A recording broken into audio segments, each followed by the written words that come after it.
Ahojte, dnes idem otestovať tento Monster Java 300 pri chuť francúzska vaňovka, ktorý kúpite aj v automate, máte v akcie v časi, ale mám iba pár, takže utekaj, ako chceš vyskúšať.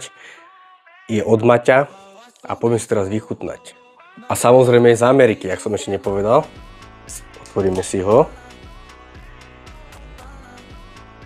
No, je tam vôňa kávy a cítim tam jemne tú vaňovku. Kož, na to som veľmi zvedavý. To vyzerá klasicky, nie je to kakauko, je to triple, takže je tam väčší obsah kofeínu.